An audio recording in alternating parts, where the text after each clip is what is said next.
Hello everybody and welcome back once again to Digital Production here in the spring 2018 semester of the DJD program, Digital Journalism and Design. It's great to have you back with us one final time here this semester for our closeout video. I am joined as always by Professor Christopher Campbell. You know, I noticed the trouble with this pen, but never mind. Well, no, but the intro was done correctly. I didn't know. I took the loop off. So that was, I think, one of the few times when it actually, the beginning went seamlessly. I want to fully acknowledge what has just transpired here. You played the intro, not the outro. Yes. You disabled the default setting, which was to loop it. Yes. And you went seamlessly from a black screen into the intro, which played exactly one time and only one time. Only one time, yes. And then you cut it to me beautifully. Yes. Beautiful. So, yes. It was, this is quite exciting. This is how it's done, ladies and gentlemen. And you experienced it here in week 16 of week 16. Digital Production.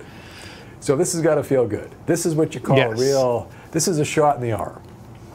Yes, which is good because we were just touting earlier our the wonders of our show. You had some guests here in the studio a little earlier today, didn't you? Yes, yes, yes. Doing a little tour, as I understand it? A little tour, yes, yes. And if I'm not mistaken, and I hope you don't mind me mentioning, but I believe you were a little,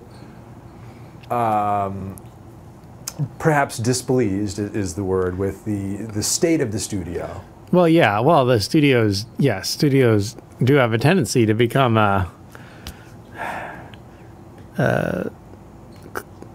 cluttered sometimes. I mean, it's just it's hard to constantly. I mean, it should be. I mean, it's not really an excuse. It should be, everything should be properly kept in its proper place and things like that. Is there a proper place for everything? Does everything have its own space in the studio?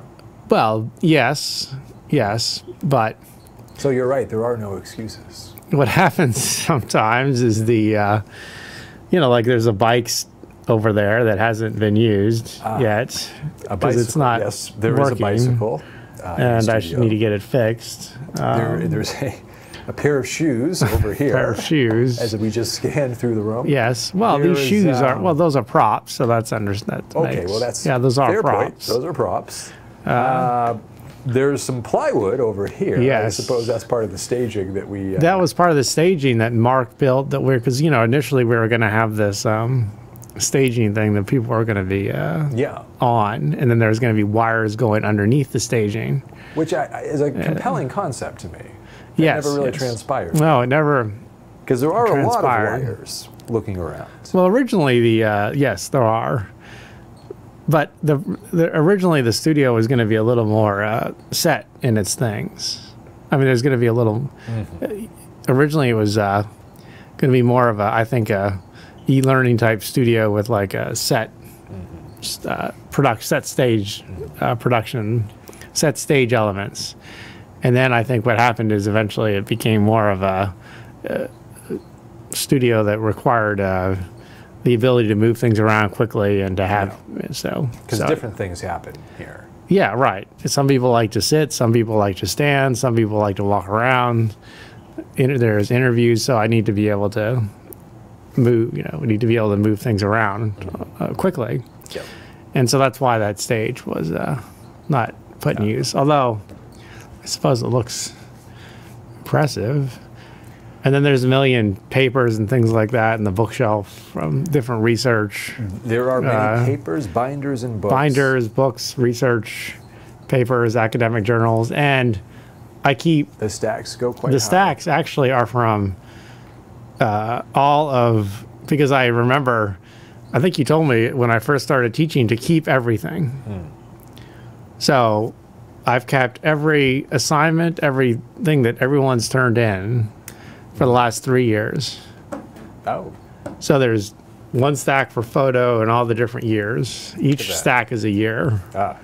These are the photo classes right here? Well, no, there's on the top. Yeah.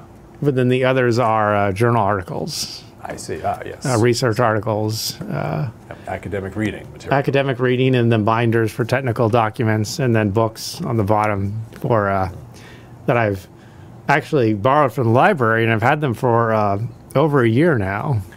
Yeah. Yeah, I actually got an email alert from the library myself recently about some overdue materials that I need to Well, you can just renew them. I just keep renewing over and over again. I've renewed for the last couple. It's been over a year now. I've just renewed. You just renew them. I see. Because it seems like there's not a hold. I've never had a hold on them. Well, I mean, so I don't know. This is the studio, and perhaps one of these days in a future class we'll have a behind-the-scenes glimpse at it. But believe us, there truly are stacks and stacks of papers representing 3 classes of photojournalism. We have reached the end of this endeavor this semester. We did what we needed to do with Premiere. I feel. There's always more to say about Premiere. Yeah, it's a never-ending topic. Yes. The thing is to get your bearings and to get your feet wet and to know enough that you can produce videos. And once you can do that, once you can go through the process from start to finish, you have a foundation that you can build on. There's always something new to learn, because even if you learned everything, in the next version of Premiere, there's going to be some new tools. Well, yeah, like just a few weeks ago, there was a rather large update. And then you have to learn those updates for all the different Adobe products, not just Premiere, but Audition and After Effects and Photoshop and Lightroom and this and that. And but there's always something. There's always, it's never ending. Never ending. So what we try to do here in the class is focus on more of the foundational ideas behind Premiere, stuff that's not going to go out of date, that you're going to want to know. Yeah. And even though what there is to know is always expanding, there's that core knowledge that you can do a whole lot with. And if you know that stuff, my idea would be that it makes it a lot easier to learn some of the other things as well, because it gives you a frame of reference, it gives you a context. Yeah, and it also is helpful if you want to learn new programs. Like if you want to start learning DaVinci Resolve or Final Cut or something like that. Yeah, because there are, these ideas and these concepts are transferable. They're applicable in different realms, in different venues. It's like that with all the Photoshop or Serif or Capture One or Lightroom or any of the other type of, they all seem to have the same basic concepts. It's just a matter of learning how each program does its own thing. I assume it's like that with programming languages too and everything. Very much is, yeah. Yeah. So I think in the end, a lot of what we're really talking about doing here, it isn't so much learning a particular tool, so much as building up a literacy in these different realms. In this case, it's a kind of visual literacy. And what happens is you become more sensitive to the visuals that you're working with. Whether it's photography or video, you become more sensitive to the sound as well. Yep. But over time, you start to see things and hear things that were not accessible to you before, because you didn't have that literacy, that sensitivity to it. And once that starts happening, you can start fixing things that you didn't even realize were problems before, and you can start really crafting the images and the sounds that you create to create a certain kind of effect and to get something at a certain quality level. Yeah, I would. Yes, that's true. I would agree completely. And actually, I would also think that the more I've noticed that the more you learn a program, the easier it becomes to learn other programs. Mm-hmm. I don't know. It's just for some reason it's just easier. It seems like. Well, I'll never forget back when I was getting my master's degree. My advisor, one of my professors, once said, this always stuck with me, knowledge begets knowledge. Knowledge begets knowledge. Oh. And I think it's quite true. That's quite profound. Simple but deep. Yes. Simple but deep, yes. Well, how long did it take for you to learn the core fundamental skills of like programming? How long programming? Yeah. Wow. It's so hard to measure because when you look back on it, it feels like a continuous process, But I think I've told you, we'll just take a very brief detour here, but my first experience with programming was, I think I was 12 years old. And the language was QBasic, which is a version of the basic programming language. And my very first program was taking the stats from a basketball card and creating different calculations. So the card would give you the points per game for the player, and you would input that into this program, and it would tell you points per minute and points per quarter, do some basic like math calculations. So I would say that probably took me maybe a week or two to put together. Okay. And then, so it's a program, I guess. It's a program I had written, but of course, over time, you want to do more sophisticated. So was there a things. time when it just clicked in terms of the overall fundamentals? Like it just was like... I can't point to a particular moment, but there were moments when big ideas click. Oh, okay. Like in programming, there's a concept of a function, which is a block of code that can be executed repeatedly. And I mean, I can say that and you could memorize the definition, but to really understand what that means, you have to program. And then once you do it and you realize, oh, that's what a function really does, and that's the value of a function, it's one of those aha moments. I can't say that there's just one aha moment, but there are certain seminal moments over time. Right. And you're like, wow, okay, like when you learn how to use a variable in a programming language. Right. A variable, a function, parameters. Right. And just like the reason to linger on this a moment is because it is just like what we're talking about well, here. Yes. There are these concepts that traverse a particular language. Every programming language uses variables. And when you understand what they are conceptually and you know why you need to use them, you're golden, regardless of the language. And with video editing, every video editing platform has the concept of, I don't know. Well, not just a ripple edit. A ripple edit or a transition or an effect. I mean, these are foundational ideas that are not particular to Premiere, but are of course implemented in Premiere. And another program will implement them in a slightly different way. Yeah. Or audio too. I definitely remember some aha moments. Yeah. Like for the longest time, I was like struggling with what does line level versus mic level mean? Yeah. Like you have a line level input and you have a mic level input, and I was always like, what? And I would read it over and over and over again, the definition, but it never really clicked. And then one day it was like, oh, it's just basically the voltage level. I mean, the actual power level. I mean, that's all it is. Yeah. So mic level just has less, the amps or volt, whatever you want to call it, is less than a line level. Yeah. So it's not as high. That's all it is. We had a meeting today with our colleagues from USF Tampa. Yes. And we had very interesting conversations, and we were talking with a professor at USF Tampa who teaches a drone photography, aerial photography class, I think is the official title. And he was describing about how they certify their students to become licensed drone pilots. And there's a test, a national test to take to do this. And he has students who score very highly on the test, 94, 95, but they struggle to fly the drone in the end. And it goes to show that there can be, and often is, this gap between knowledge and skill, or understanding and application. And I think what we're describing here in terms of these aha moments is, it's not when you learn something like you get new ideas, it's when you are able to translate the idea into the skill, into the practice. So perhaps you knew the definition of the line and mic level. But sometimes someone may describe it one way, and you can understand it from an intellectual point of view, but it just doesn't really click as to how you would use it or what it means, or why it matters. Yeah. Like a aux level, like a pre-fader PFL versus pre-fader versus post-fader, or being able to the trim versus the fader knobs, or some of these little things that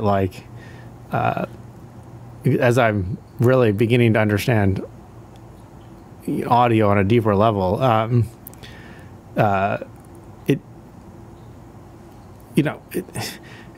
was just one day. It was like I read it somewhere after reading these things over and over and over again, but it just never you know, you can read the definition, but it just still doesn't make sense. And then eventually it was like, oh, that's what that means. Okay. You know, it's well, but these are important moments. This is when we feel kind of motivated, and you know, that thing clicks, and it's like, all right, so that's what that's about. Yeah, yeah. And then it goes into this bigger schema that we're building. And I think it's also important to say that it can be frustrating. It can be very, very frustrating when you're struggling with something and it doesn't make sense. You know, you're reading something like a technical manual over and over and over again, and it doesn't make sense. But I guess, you know, to give people hope that eventually there will be that multiple aha moments over time. And yeah, like you're right, it's not just one, it's over time. Forward, Yeah. So switching gears a little bit in terms of our discussion today, we want to talk about something a little bit differently, because we've been really focused on the technical aspects of things for a while here. And we know that doing this kind of work is simultaneously a technical and an artistic, and in many cases a journalistic endeavor. And so there are different layers here that we need to be thinking about. I don't know if you happen to see, but there's an interesting video that BuzzFeed was promoting, sharing.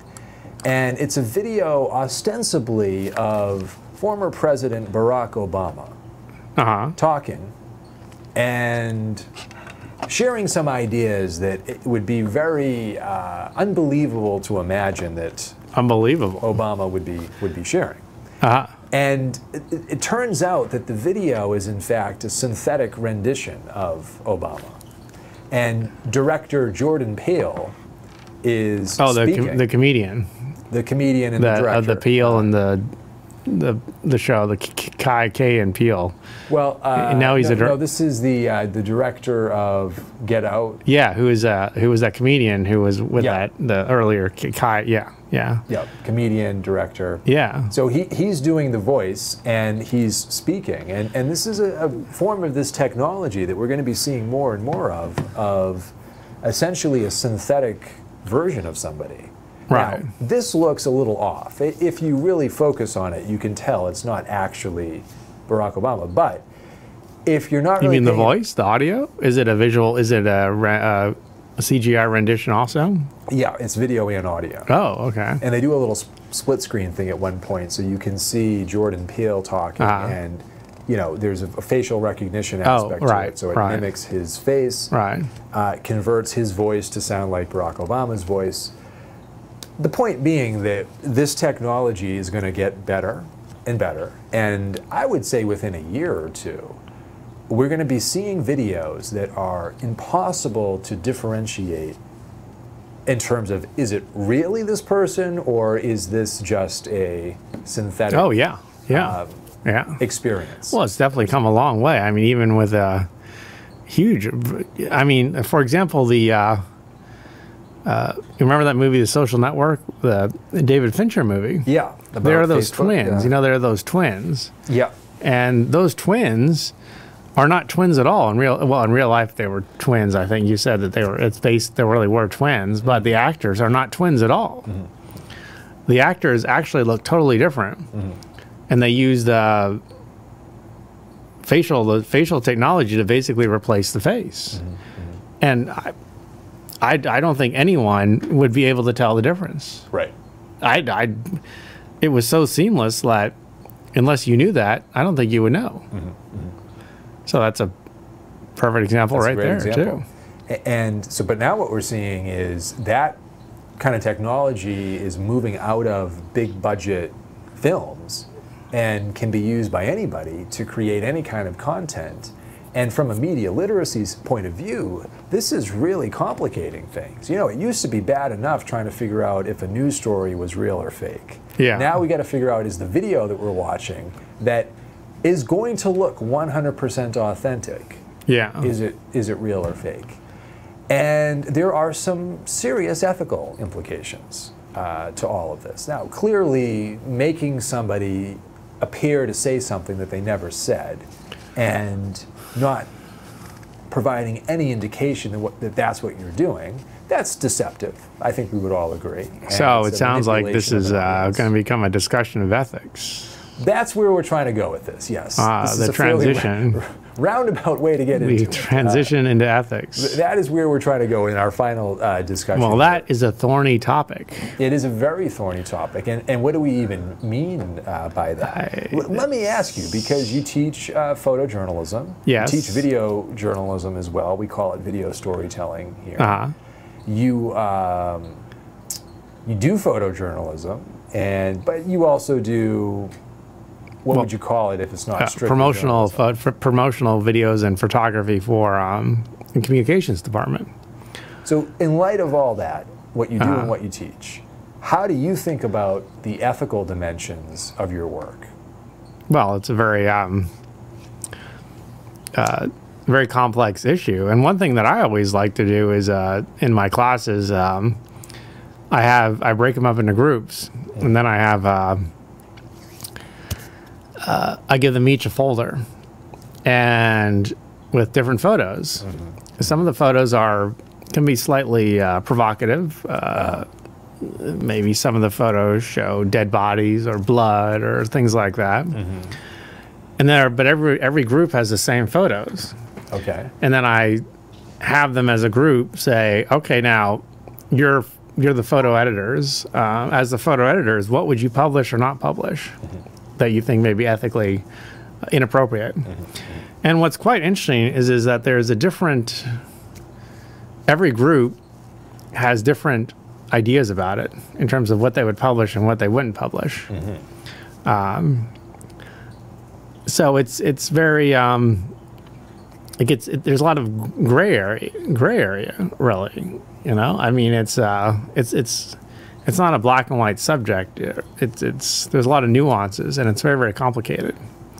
I mean, there's guidelines. For example, the NPPA has guidelines, ethical guidelines that photojournalists should follow.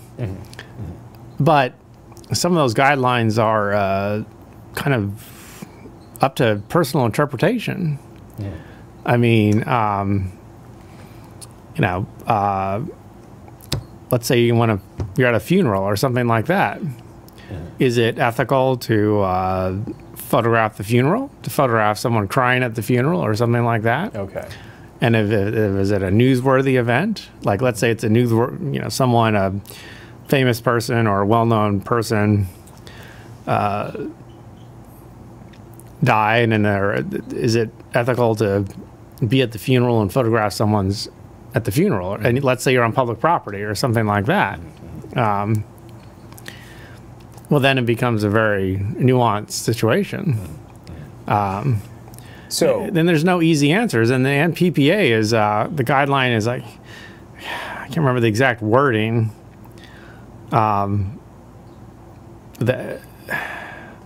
Actually, that's interesting, but something like that is more of a gray area. I mean, I don't know if this is exactly it, but I wouldn't be surprised if the guideline was something like, well, be responsible. right? Yes. Use good judgment.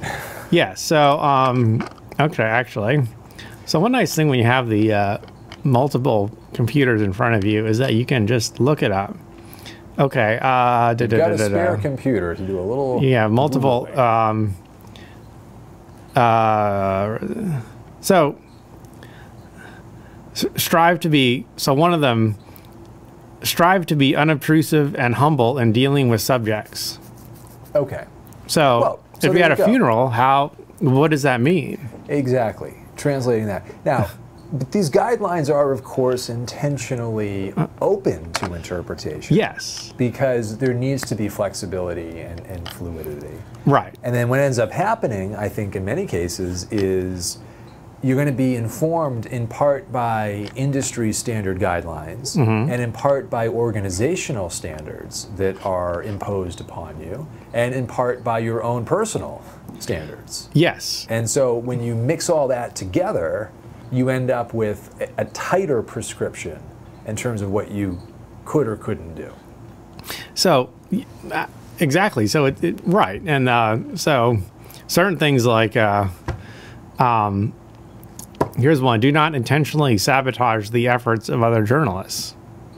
Well, what does that mean? Well, I mean, does that mean would that mean if I want to get a shot, yeah. does that mean I can't get in front of someone? Right. Or what if I'm like, well, I really want a shot, right? But the only place is right in front of another photographer or something like that. I mean, for the most part, when you're at a lot of events and there's multiple photojournalists or multiple media people around, whether they're photojournalists or whether they're videographers or whatever it is, there is a professional courtesy that happens for the most part. Right. Like you don't literally get in front of someone. Yeah.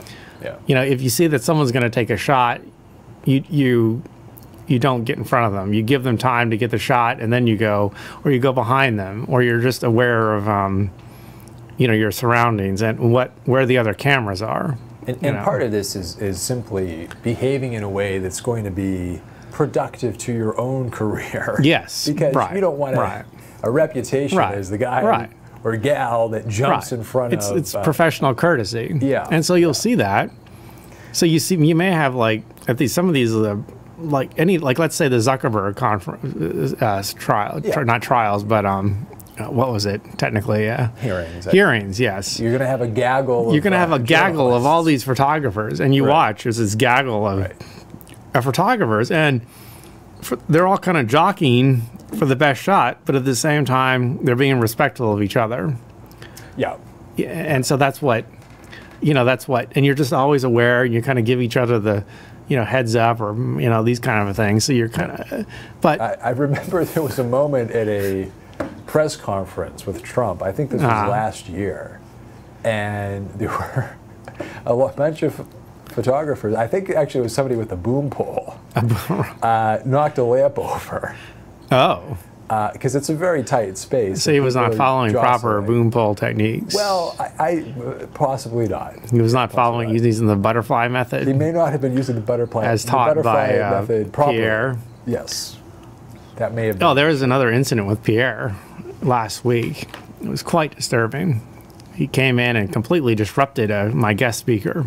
Well, that's upsetting. Yes, it was very, very upsetting. Luckily, the guest speaker was very nice and understanding to a certain point. Speaking of following professional courtesies, it sounds like he was. Pierre He was not very courteous at all. I'm afraid to say. So let me get. So here's another. Well, okay. So give me another one. Another one. Respect the integrity of the photographic moment. So what what does that mean? I mean, integrity, and again, it goes back to you have the personal ethics and codes and morals, but then you have the wider ethical code and morals. But, I mean, that's in a somewhat vague, very nuanced statement, and it could be read by different people in different ways, or it could be interpreted by different people in different ways. Sure. I mean... And what is the photographic moment anyways? Well, one can't help but conclude that these statements are intentionally vague. These are value statements, I would say, that certainly have ethical dimensions to them, but also are about conduct and are about approach. Why are you doing what you're doing in a big sense? What's the purpose behind what you're doing? If we just hone in on the ethical pieces of this, though, and some of it is professional courtesies, acting like a professional in the field, but just the ethical dimensions, I think I've heard you say at least two things, two completely different things that I would say are potential ethical concerns. One of them would be behaving in a way that is considered intrusive or perhaps an invasion of somebody's privacy. Right. And the funeral example is a good one. Right. The other thing that I've heard you say so far is the case where you capture an image in which the content of the image, by at least some people, some audiences, would be considered objectionable because it's graphic content. Well, and there was, And some people, when I split the students up into groups, some of them will print out, some of them would print or show highly graphic photos of like a murder or something like that, and then some would not. And it's completely, it's very interesting to see. Now, And I suppose you have a discussion about why. well, Those yes, that would publish and those who would not. right. Yeah, well, they would talk about their different frameworks. Like some people, there's the framework, there's the three different frameworks, ethical frameworks that people have, like the good of the all, the utilitarian approach, and the more of a free for all, where it doesn't, everyone's out for themselves. So there's all these different ethical frameworks. I can't remember them specifically. They're in one of those books over there. But or some may say, well, it's a newsworthy event. So here it's like The public's right to know. yeah, intrude on private moments of grief only when the public has an overriding and justifiable need to see. So, but that becomes the question of, well, who decides that? Right. It's very tricky. And on top of all of this, we're really oversimplifying it, or at least I am, because I think so often it's not a question of do you do it or not, but how do you approach it? So, for example, a grieving mother. A telephoto lens that provides an extreme close-up of this person in this moment of grief. I would say the resulting photograph would be a lot different than something taken with a wide-angle lens. Well, yes. That situates that person within a broader context and doesn't get into their space in the same way. Right. And in so many cases, in terms of how we use these fundamental tools of composition and distance and light, we can treat a sensitive subject, sensitive content, in a variety of different ways that really get at the heart of these considerations. Right.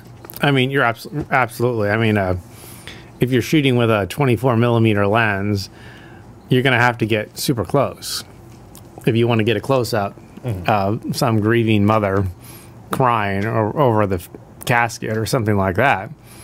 But if you have a telephoto lens like a 300 or 200 or something like that, you can be far away, and maybe you're not necessarily intruding on the private moments, but you're still getting the shot. Yeah. But then again, you have to be careful of that too, because then you don't want to be seen as like a stalker or someone hiding and trying to take photos, because people get equally angry with that, I've noticed. Well, and there's two important points here. One is your physical proximity to the scene and the subjects. And there's a form of invasion, I think, that can come into play when you've got a wide-angle lens and you've got to get right up in front of somebody to take the photo. But with a telephoto lens, it's a different kind of invasion. Yes. Because physically you're far away, but you're able to punch in really close. Yeah. And so the resulting photograph is going to be really close. So we're talking about maybe a different kind of violation of a person's private then you space. kind of look like a peeping Tom or something like that. Well, and there's also that. I mean, I was doing a time lapse of the dorms one time, and I was up on the top of the parking garage, and I had the camera all set up, and I was like, setting it up and everything like that, and then and I was just in the moment, just doing it, and it was a time lapse, so I was doing a series of photos, and then the USF St. Pete police come up, and I'm like, oh, what's going on here? And they said, well, we had some reports of someone with a camera, like looked like they were trying to, look through the windows or something like that. Oh my. Yeah, and luckily, the communications person who was at the time, she's not here anymore, but she talked to them and everything worked out. But I didn't think about that at all. I did not think that that would be an issue at all. Yeah, yeah. I mean, I didn't think that anyone, would be looking through the window on the top of this, because I was on the parking garage. Yeah, it's not like I didn't think that they would. I just didn't think about it. Right. I was so involved in getting the shot that I didn't even think Sure. about it. And yet, that's completely understandable. And yet, we do live in an age of surveillance where there are cameras everywhere. And if you don't expect that every time you go out into public, there's a camera, a video camera capturing your image, you're probably a little naive. Well, there are hundreds of cameras on this campus alone. There you go. I was talking to the facilities guy, whose name is Guy, and facilities guy, and he was saying like there were like, I was like shocked at the number of cameras on this campus. Hundreds, literally hundreds of cameras. Hundreds and hundreds, and I was like, oh my gosh. So you got cameras on the outside, you got cameras in the classrooms. So basically, there's no. And there may be a camera in here that we don't even know about. In addition to the ones that we do know about. In addition to the ones that we know about. So. Well, it's true, yeah.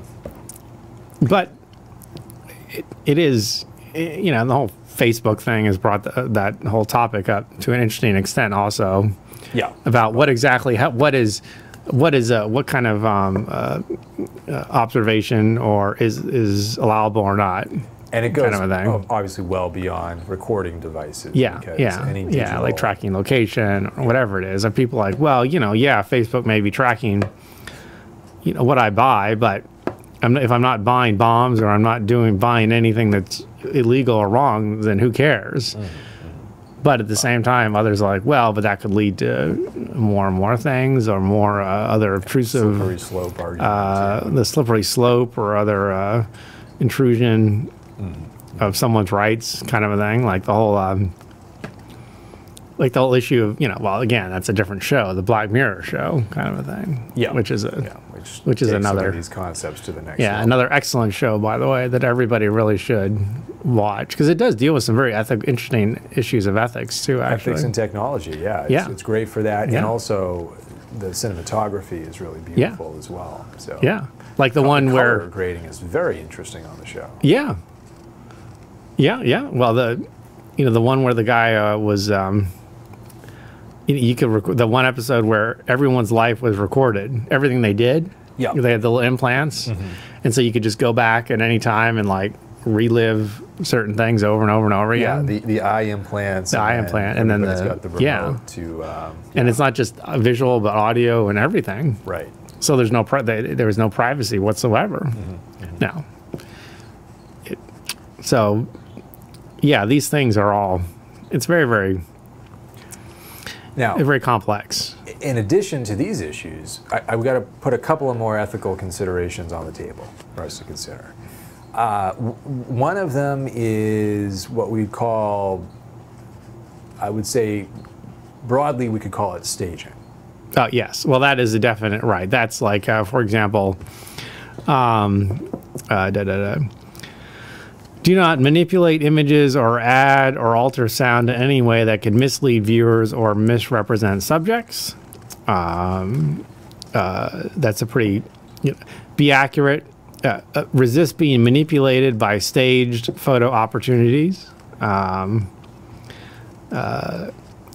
photographing subjects, do not intentionally contribute to, alter, or seek to alter or influence events. So... all those are related all around to that. How our presence is going to affect. And there were some who would say, even if you abide by all that and you don't intentionally do anything to tinker with what's happening, this is sort of like the Heisenberg effect, right? Yes. Your mere presence is going to alter what plays out in front of you. Right. Unless it is a surreptitious recording of some kind and they don't realize it. Right. But in other cases, the presence of a camera, of a photographer, even if it's in a low-key way, is going to have an impact. And that does have an impact. I've noticed that. That has an impact every time. There's rarely a time, I can't think of one time when I've gone to cover an event on campus where my presence did not elicit a response that would be different. I mean, that would be, you know, a response was definitely elicited. I mean, it just, every time, I can't think of one where it wasn't. Like if you go to classes, Yeah. a lot of times they, you know, you want to cover classes, people in classes, students in classes, working, you know, whatever it is. Yeah. It's amazing how students become so involved in the material. Everybody is sitting up straight. Everybody's sitting up straight. Phones down, heads up. No one's looking at their phones. No one's checking their you know, the online, and no one's, whatever it is. People are like intensely listening to the professors. In other words, it's like any typical class that we teach. Yeah, yes, because that never happens. I mean, Never happens in our everyone's class. always enthralled by everything and they're just hanging on every word. No one ever is looking at their phones or anything like that. Absolutely not. No. So yeah, the mere presence. Mere presence has a huge impact. And that's not just with classes. That's with other events. Out and about, events. Out and about. This just goes to show how profound this is. Even in scenarios where a photographer is expected to be there, Yes. because it's an event, you know, it's a ribbon cutting ceremony. Yes. There are speeches, there's a photographer, it's part of the fabric of the event. Even then, people act a little bit differently when you're, get the camera up, boop, boop, boop, boop, boop. Oh, yes, yes, and they know. And some are better at it than others. I have to admit, some of the at the events here, some of the higher, the more, let's say, media savvy individuals, who have a lot of experience with these things, they know, and they're so good. Yep. They know exactly when the camera's on them and when it's not. It's quite interesting. It's a skill. It's very, very impressive, and it's a skill. It's a skill. Now, in spite of everything we've covered, we have not at all talked about the ethical implications that come into play after the fact. We're just talking about That'd production. be production. Yes. Field. Yes. There is a whole other slew of It's a whole issues different that we can have of to worms consider with post-production. with post-production. Now, some of this is, at least in some people's minds, pretty cut and dry. I believe NPPA is pretty clear-cut, for example, in not allowing for photos to be altered. Yes. And pretty much, well, I think in any way that would change the, what's their terminology? That would change the meaning, or the meaning of the photo, or the meaning or content of the photo. So you can do things like, but even that is, I mean, there's a big debate, even with that. Well, there is, because there are clear-cut examples we can give. So, for example, there are photojournalists who have gotten into a lot of trouble, meaning they've lost their jobs, because, for example, they took an image of a fire and they cloned the smoke. Right. And they made it appear as though there was more smoke than there really was.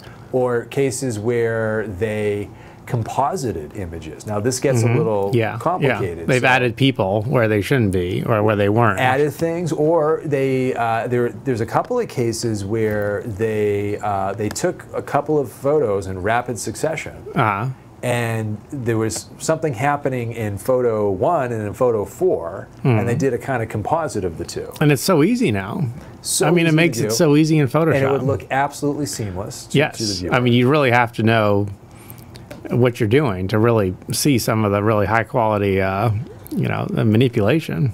And then we have other cases that get complicated, like HDR, high dynamic range. High dynamic range photography. This has created some interesting ethical tension points. There are some people who would say, well, that's not actually permissible, because it's more than one moment in time that you're capturing. Right. Well, there was there was a photographer that was, and some photographers were like, there's one that was fired for, speaking of fire, having a firefighter say, he said, oh, he was by a pool, and he was kind of like putting hair, wiping his hair face down and just kind of like cooling himself off. And the photographer was like, "Oh, could you do that again?" And then he got fired for that. Yeah. So that's the staging. Yeah. But, yeah. One photographer got fired for increasing the vibrance of the sun and in Photoshop or Lightroom.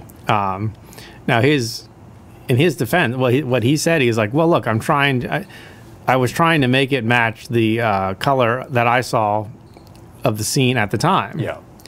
So, I mean, Which is a reasonable defense. I don't think there's anything unreasonable about that. But, I mean, the issue becomes, at what point does too much? At what point is there too much vibrance? At what point is there too much saturation? Yeah. At what point is there too much lightening or darkening of particular, like a person, like the O.J. Simpson case with the Time cover. There's a Time cover and then there's another cover, Newsweek. Newsweek, and there's a distinct difference in terms of the brightness, or the luminosity of the skin, and people are like, "Well, that's not right because you're making someone look more. You're changing the color of their skin." But I mean, at what point is too much enough or not? Yeah. Or it's very, and some places have gone so as far to say, like, look, we're only going to accept images straight out of the camera. Well, that simplifies things because then there's no manipulation, no cropping, no manipulation, absolutely no manipulation of the image at all. But here's where it gets tricky. We're talking, the conversation has veered toward photography, which is important in its own right. But so often what we really end up doing in life is some sort of multimedia package that is going to include photography and video, all kinds of different audio sources, interview sound bites, music maybe, animations, text. All of these elements are going to come together to tell a story.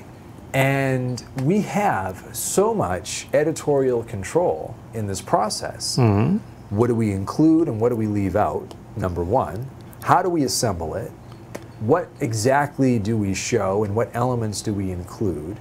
And all of these things add up to a certain story told a certain way.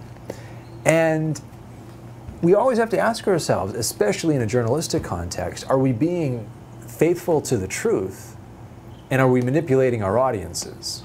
Right. Like with audio, you could, when you EQ someone's voice to maybe increase the clarity of their voice or something like that, is that okay? I mean, that's manipulation. You're manipulating the audio. Yeah. How much is too much? I mean,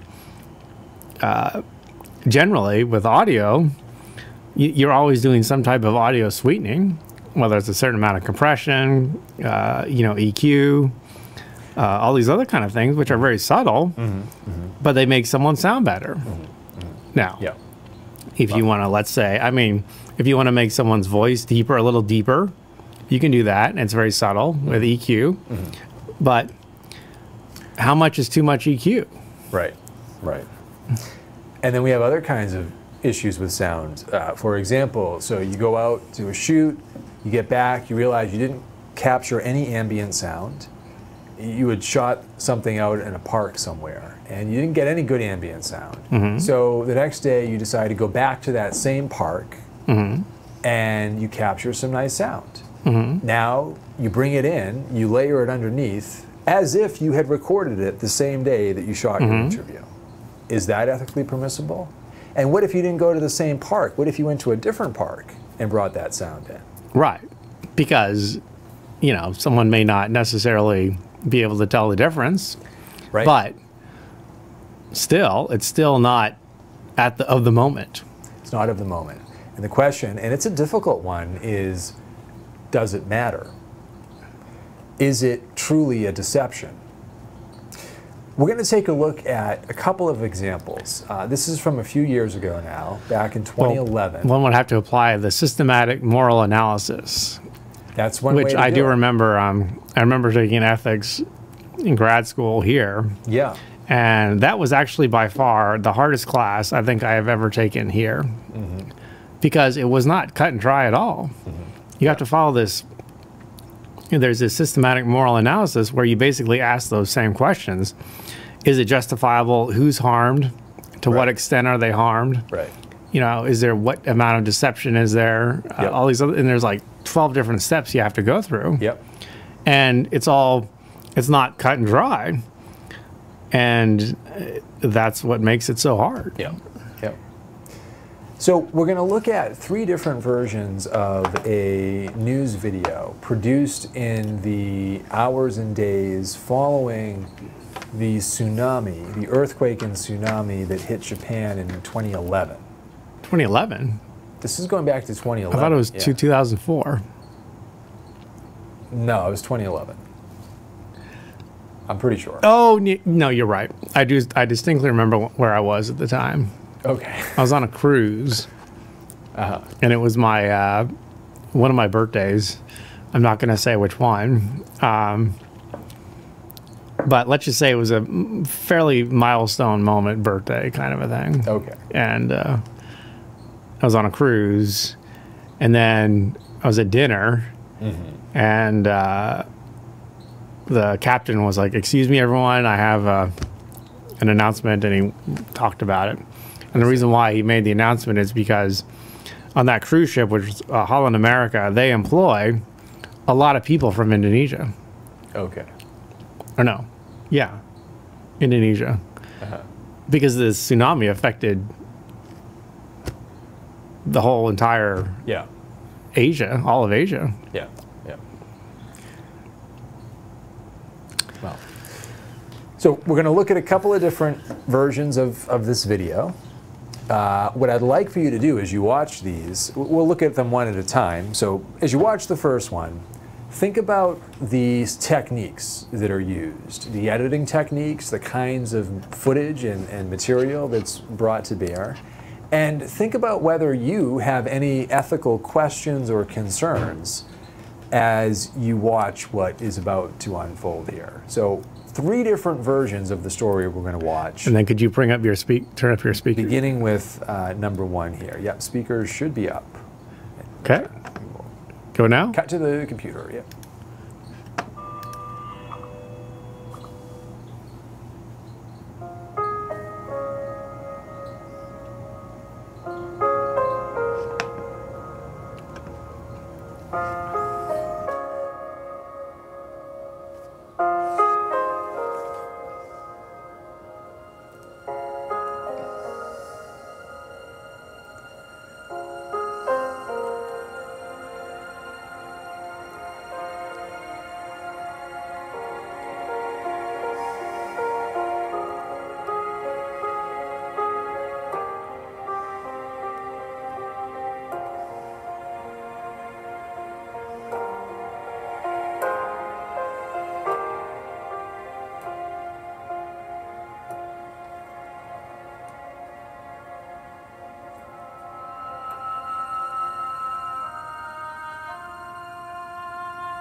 Okay, so overall, a couple of different techniques that we can see in play here. A lot of glide shots or tracking shots, almost entirely comprised of glide shots, in fact. A pretty prominent music track that plays throughout. A little bit of nat sound that comes in at certain junctures, particularly toward the end. A lot of these techniques add up to what many would consider to be more of a cinematic kind of style, something that almost looks like it could be a scene from a movie as opposed to a clip on a news website.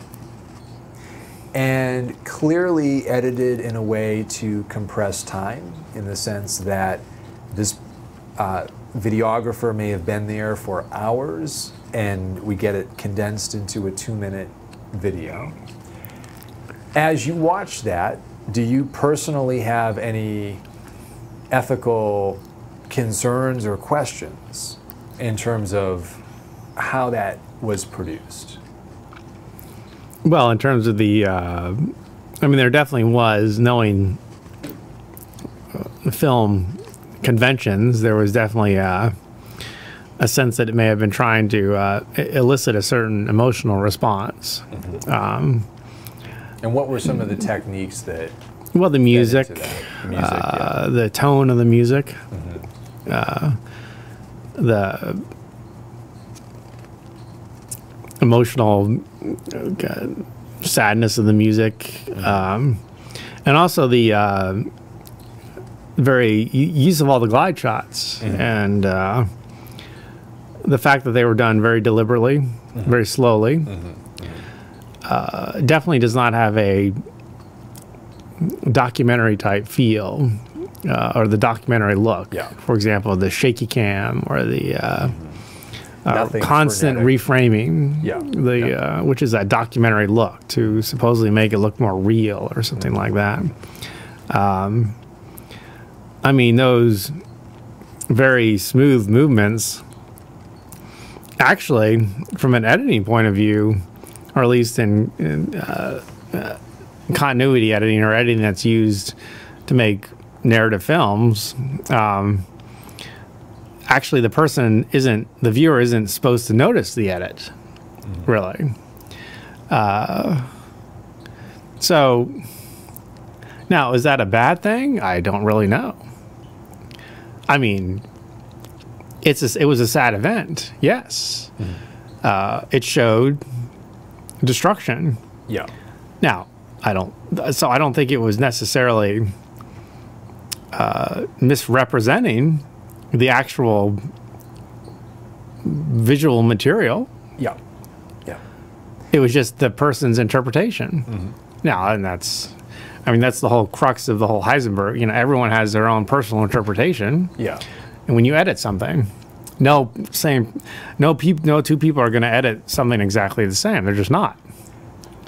So the filmmaker is leaving a stamp Yes. on the outcome. And I think the music was actually appropriate also. Mm-hmm. I mean, it was a sad event, an event that not only sad, but invites reflection of what happened. Mm-hmm. I mean, if the filmmaker had chosen to use Metallica as the soundtrack, well, then that may have not been necessarily appropriate, possibly, because that would evoke a different emotional response. Right. Right. Or if he had chosen Swedish death metal or something like that. Mm-hmm. So, Now, this is interesting because there are some who would argue that music is simultaneously very evocative, but also very subjective. And what one person hears when they listen to Metallica right. may be very different than what another person. Well, that's true. That's true. And again, I guess it boils down to the interpretation that how we all interpret events differently.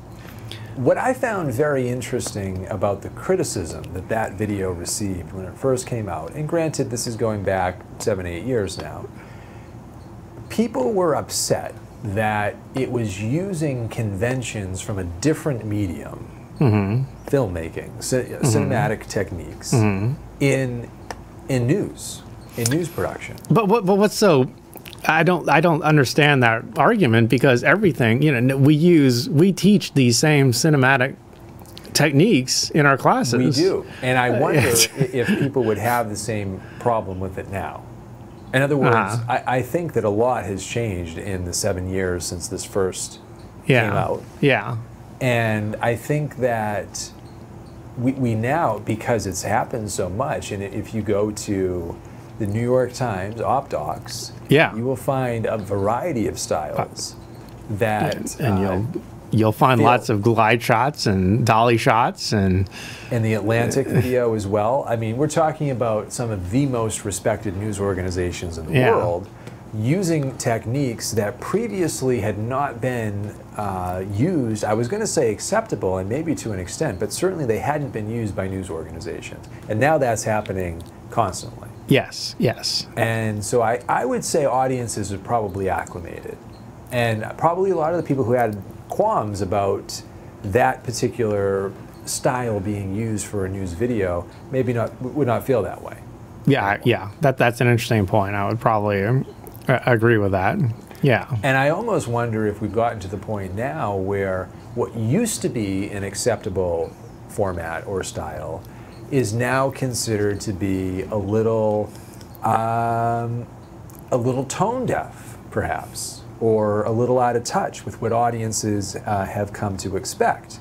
So along those lines, provided I can find it and navigate to the right place and bear with me. You know, on OpDocs, there was that interesting documentary. Remember, I showed the two documentaries in class, the one with the fire that used music extensively. Yes. And then there was the one of the Arctic, the Russian town, which really wanted to highlight the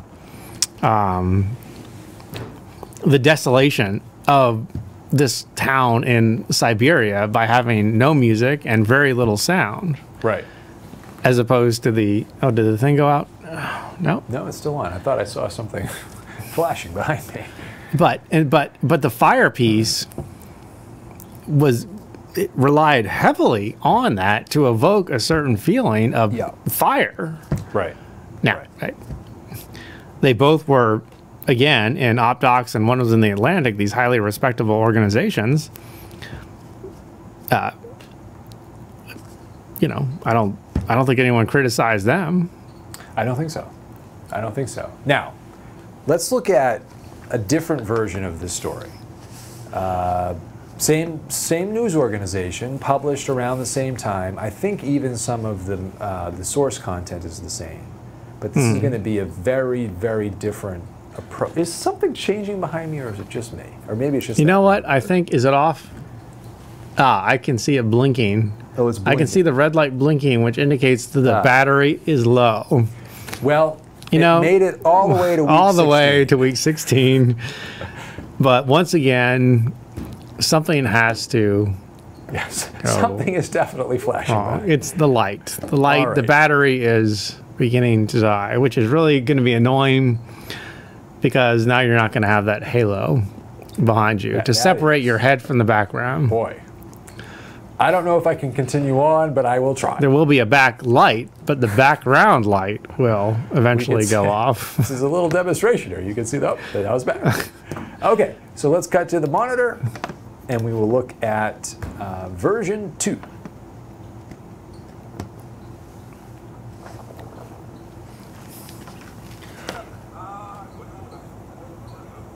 The bodies just keep coming. 2 days after Japan's biggest earthquake and tsunami disaster since records began, the government has raised the number of confirmed dead to over 1,500. But if the search missions in this town are any guide, that figure is likely to climb considerably higher. One of the worst affected areas is Shintona town in Miyagi Prefecture.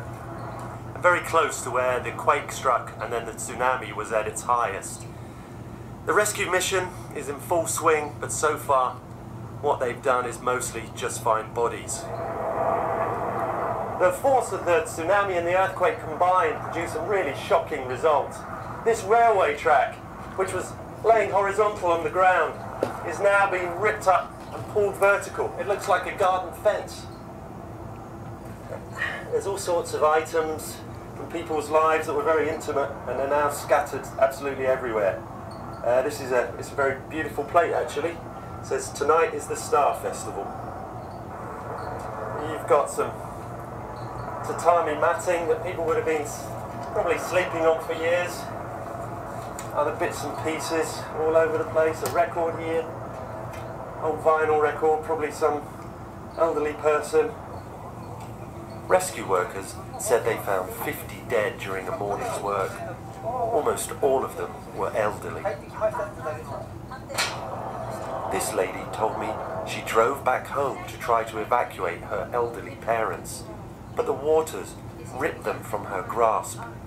It's hard to imagine that any preparations would be adequate to deal with such forces, but some locals still blame themselves for not doing more. まあだいぶ訓練はしたつもりなんですけど We trained for an emergency, but we didn't imagine such a big tsunami would come. We need to reflect on that. 少しやっぱり反省ですね。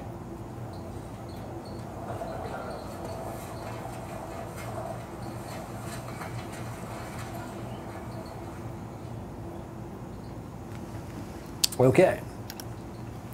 So, very different style. You'll recognize some of the same scenes. I don't know that it was exactly the same footage, but there was the scene of the car jutting out of the ground. Now, here we have the convention of the reporter doing a voiceover, and then we see the reporter doing a stand-up on camera. And then the reporter is interacting with the environment and providing a kind of play-by-play commentary, as in this case he rummages through the remains of this village. Stylistically, this is very different from the first version. Yeah. Mm-hmm. Could you imagine any concerns about this from an ethical point of view?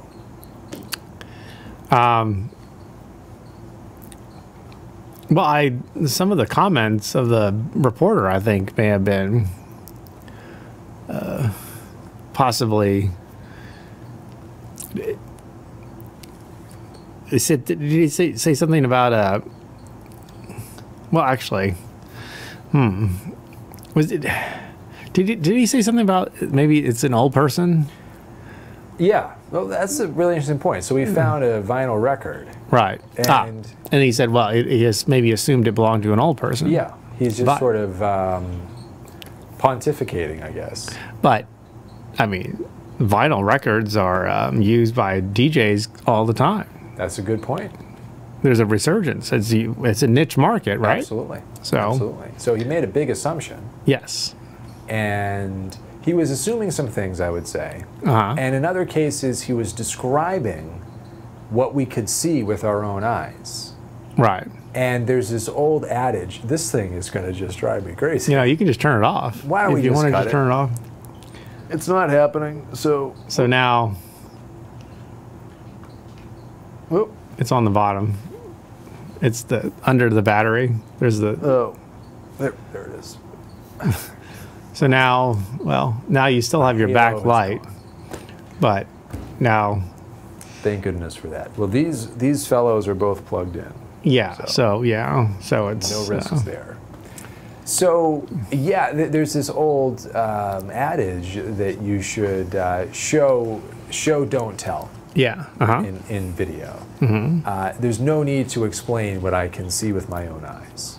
Right. And there were a couple of points where that was violated here, where he was describing the railroad tracks, for example, and telling us what they look like. But we can see them. But that's a pretty common technique that reporters seem to use a lot of times. Yes, yes. So this version is very much, in my mind, in tune with a traditional style of broadcast news coverage. Yeah. And I'm not sure, I would say for sure that when you look at how video journalism has matured online, that does not represent where we're at right now. No, I the would- first version, yeah. much more so, I would Yes, say, is indicative yes. of the direction Yeah. it's gone in. Yeah. And as far as broadcast is concerned, TV news, Mm-hmm. I think there is still a lot of this kind of format that we see, but I think even there it's beginning to change a little Yeah, bit. yeah. I mean, it seems like if you go to the Op Docs or if you go to the Atlantic or something like that, you hardly ever. I think they seem to follow definitely more conventional documentary type conventions, as opposed to the reporter doing a stand up, holding a microphone. All dynamic microphone or something like that. Right. I am reporting from such and such kind of a thing. I mean, I guess the weather people still do it when there's hurricanes and things approaching, but that's that's a true. little different. That's true. And they're And talking. that whole idea of the reporter or the videographer or the photographer making themselves part of the story. Yeah. And from a documentary filmmaking point of view, Yeah. that's considered kind of taboo. That you wouldn't put yourself in the shot. In most cases, there are styles, I suppose, where you would, where the Yeah. filmmaker appears on camera, but for the most part, Or even the voice of the interviewer. or the voice of the interviewer, yeah. I mean, Earl Morris, who's a documentary filmmaker in the 70s and 80s and 80s and 90s, he would hear his voice asking a question, and that was kind of unusual because you never would want to hear the interviewer ask the question. Yeah. kind of thing. All right, let's take a look at Oh. a third and final version of this story. Look over there. Think about another way of compiling this.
Okay. So now there we did have footage from the first version reappearing there, as well as some other footage, but no music whatsoever. More nat sound, and something that we didn't really have in any of the other ones, which was interview tracks. Interviewing the actual people. The actual people, and then with subtitles underneath it. So now it was very interesting when I've showed these in classes before. Similar to your experience of handing out the folders, and then every group has a different idea about what would maybe be too much. I've seen these videos many times. Yeah, and in class, everybody has a problem with a different video, or a different thing about a different video. Which I think goes to show how challenging these ethical considerations are. I remember that there was somebody who felt like this version was the most problematic because these quotes were brought in a kind of disembodied way. We didn't really know who was talking. There's no context. Attributed, no context. Yeah. There's no setup for the quote. It's just here's some images and here's somebody talking. And it was rather bleak too, about criticizing the government. Nothing's going on. They're not doing anything. So we would, I suppose, give the benefit of the doubt to the journalist or journalists who created this and say, well, clearly these are excerpts. This is not everything they heard, but we'll assume that it's indicative of what they heard, that it's a representative sample of the comments that they got. We just have to assume that as a viewer, if we're thinking this is reliable information. But then the editor was able to pick and choose what sound bites to use, what interviews to use. Right. And what quotes from those interviews. And what quotes? How do you do that? And what quote do you put first and which one do you put last? Because that's going to have an impact on what viewers take away as well. There's, it seems like there's this big push within journalism to basically almost realize, that, to accept the fact maybe that an unbiased opinion is impossible. That bias will happen regardless of what you do. Right. I would say that's a very fair statement. I think that we, for a long time, had objectivity as the holy grail of journalism. And that was the prime objective. And everybody's main task was to be unbiased and objective in their reporting.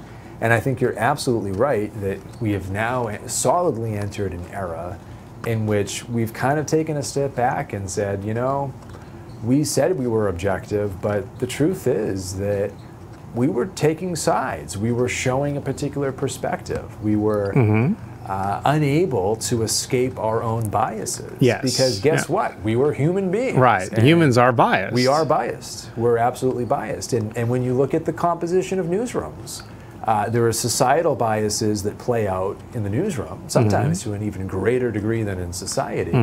That in turn gets reflected in the way that news stories are told and which stories are told.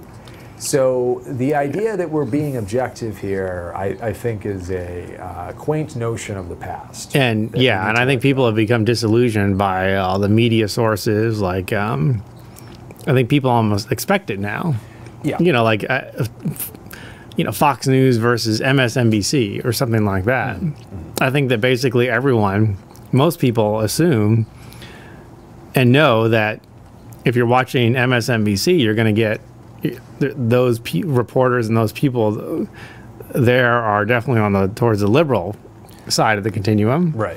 And then Fox News may be more on the conservative side of the continuum. Right. And it is very interesting because if they're playing, like if you watch both of them at the same time, it is very, very interesting.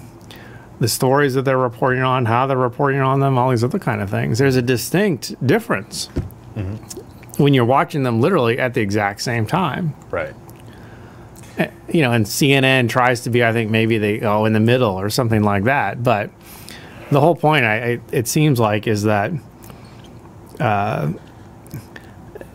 in all the recent events with the whole, the other thing that happened in the media with that, what was that story? The company, the TV company that told people what to say. What was that? Yeah, Sinclair Broadcasting. Sinclair Broadcasting. That people basically are to the point now where I don't think they believe anything that the media says at all. Yeah. Well, there's a distinct lack of trust. Yes.